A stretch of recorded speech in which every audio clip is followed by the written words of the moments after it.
शांति।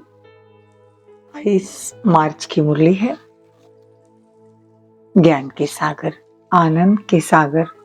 शिव परमात्मा कहते मीठे बच्चे, देही अभिमानी हो रहना है बड़ी मंजिल है। देही अभिमानी को ही ईश्वरी संप्रदाय कहेंगे। उन्हें बाप और परमधाम के सिवाय और कुछ सूझेगा ही नहीं। प्रश्न है, किस एक बात की धारणा से भविष्य 21 जन्मों के लिए पूंजी जमा हो जाती है? उत्तर है, श्रीमत पर अपने ऊपर तथा दूसरों के ऊपर उपकार करने से। उपकार वही कर सकता है जो पूरा देही अभिमानी बने।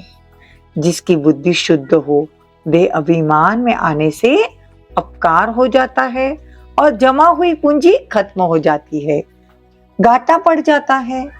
क्रोध का भूत भी अपकार कराता है, इसलिए अपना स्वभाव बहुत मीठा बनाना है।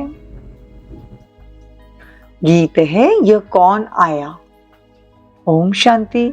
जब परमात्मा बाप आकर के जीव आत्माओं से मिलते हैं तो जीव आत्माओं को अपना जीवपना भूल जाता है। उनको निश्चय होता है कि हम आत्मा हैं और परमपिता परमात्मा की संतान है। बाकी जो कुछ हम देखते हैं यह देह सहित देह के सर्व संबंधी आदि, यह तो याद रहना ही नहीं है। बाप आते ही ये बच्चों को वापस ले जाने। तो बाबा कहते ये पुरानी देह के जो भी संबंध है वो टूट जाते हैं। जो चौंक गए हैं कि क्या हो गया है, ये पुरानी दुनिया देखने में नहीं आती। बस बाप और परमधाम ही सोचता है। यह वंडर है ना। बाबा आज कहते कि बच्चों ने सिर्फ बाप और परमधाम को याद करना है। बाप को पूरा न पहचानने के कारण, बुद्धि योग न लगने के कारण देह अभिमान पूरा मिटता ही नहीं। तो बाबा कहते अभी देही अभिमानी बन रहना है, बड़ा मुश्किल लगता है। पवित्र रहना, देखो अच्छे व बुरे मनुष्य तो होते हैं। भगवान उवाच, गीता में भी भगवान उवाच है ना, यह है असुरी संप्रदाय।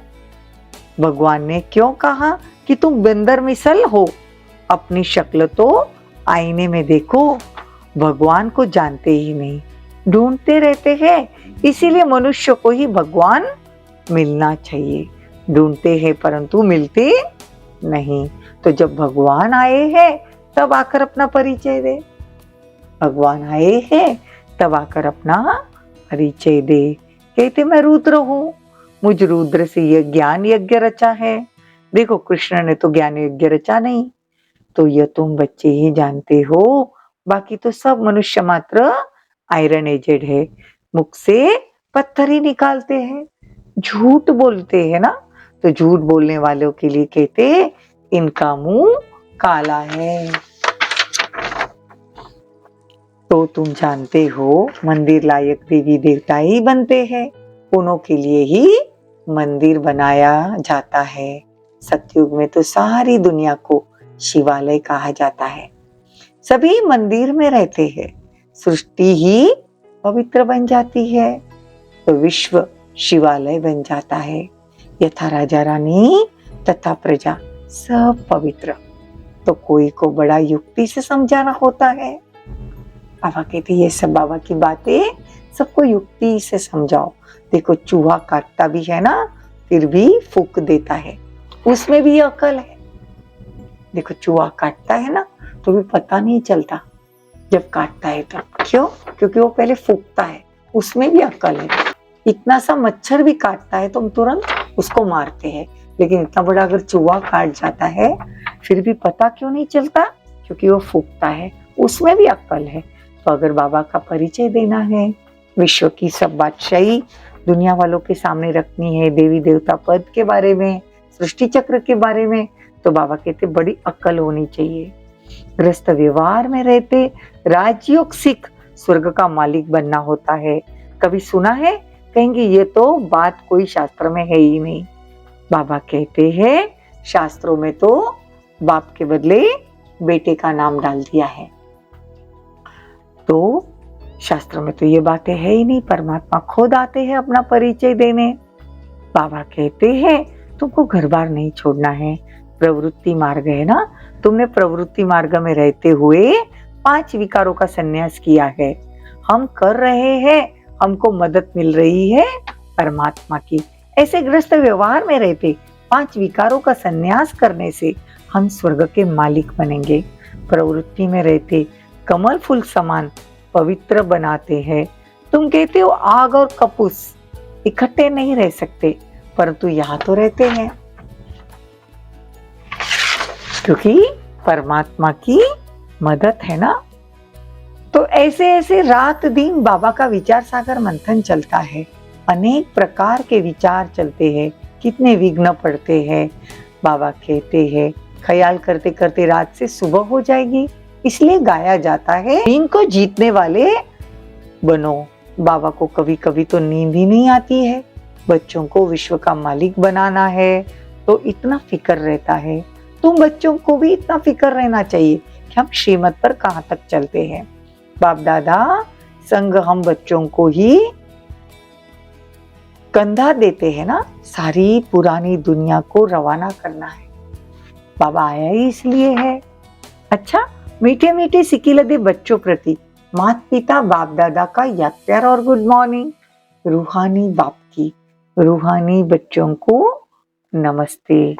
हम रूहानी बच्चों की रूहानी माता पिता बाप दादा को याद प्यार, गुड मॉर्निंग, नमस्ते, थैंक यू, बहुत बहुत शुक्रिया। धारणा के लिए मुख्य सार, कभी भी रावण की मत पर चल देह अभिमान में आकर अपकार नहीं करना है। देखो आज बाबा बार बार अपकार के बारे में कहते हैं। बाबा कहते हैं तुमको सब पर उपकार कर रहे हैं। बाबा जी उपकार की परिभाषा समझाते हैं। बाबा कहते हैं तुमको शुद्ध बुद्धि बनना है। तो देखो अगर तुम बाबा को याद करेंगे, शुद्ध बुद्धि बनेंगे, तो धारणा भी अच्छी होगी, तो फिर तुम सब पर उपकार कर सकोगे। देखो बाप आकर सब पर उपकार करते हैं ना, तो आज बाबा श्रीमत से तुमको सबको उपकार करना है, ऐसा बाबा बताते हैं। फिर बाबा कहते हैं नींद को जीतने वाले बनो, श्रीमत पर अपना और सर्व का कल्याण करना है। क्रोध का भूत प्रवेश होने से इंसान का स्वभाव मीठा नहीं रहता, इसलिए बाबा कहते क्रोध का भूत प्रवेश होने नहीं देना, बहुत मीठा स्वभाव बनाना, युक्ति से सेवा करनी है। वरदान, संपर्क में आने वाली आत्माओं को सदा सुख की अनुभूति कराने वाले मास्टर सुखदाता भव। आप सुखदाता के बच्चे मास्टर सुखदाता हो, इसलिए सुख का खाता जमा करते रहो। सुख का खाता कैसे जमा होगा? सबको सुख देने से। सिर्फ ये चेक नहीं करो कि आज सारे दिन में किसी को दुख तो नहीं दिया, लेकिन चेक करो कि सुख कितनों को दिया। जो भी संपर्क में आए, आप मास्टर सुखदाता द्वारा हर कदम में सुख की अनुभूति करें। इसको कहा जाता है दिव्यता व अलौकिकता। हर समय स्मृति रहे, इस एक जन्म में 21 जन्मों का खाता जमा करना है। स्लोगन, एक बाप को अपना संसार बना लो तो अविनाशी प्राप्तियां होती रहेगी। एक बाप को अपना संसार बना लो तो अविनाशी प्राप्तियां होती रहेगी। ओम शांति। थोड़ी देर सभी बाबा की याद में बैठेंगे, बाबा को बड़े प्यार से याद करेंगे। खुद को भ्रुकुटी में आत्मा निश्चय करो, मन बुद्धि को शांत कर दो।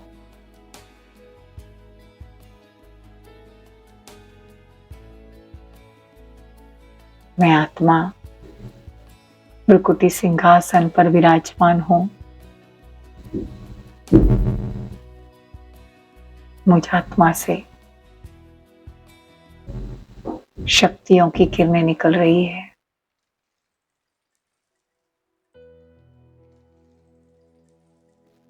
मैं आत्मा इस शरीर से निकलकर परम धाम जा रही हूं, बाबा के पास। बाबा से बहुत सारी शक्तियां मुझ में प्रवाहित हो रही है। देखो अपने आप को।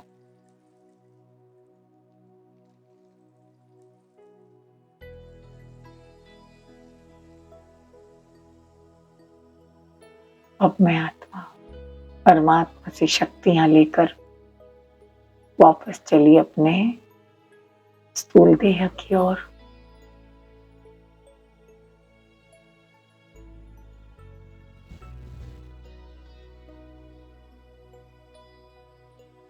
भ्रुकुटी के बीच में मैं आत्मा, मेरे अंग अंग से परमात्मा शक्तियां निकल रही है।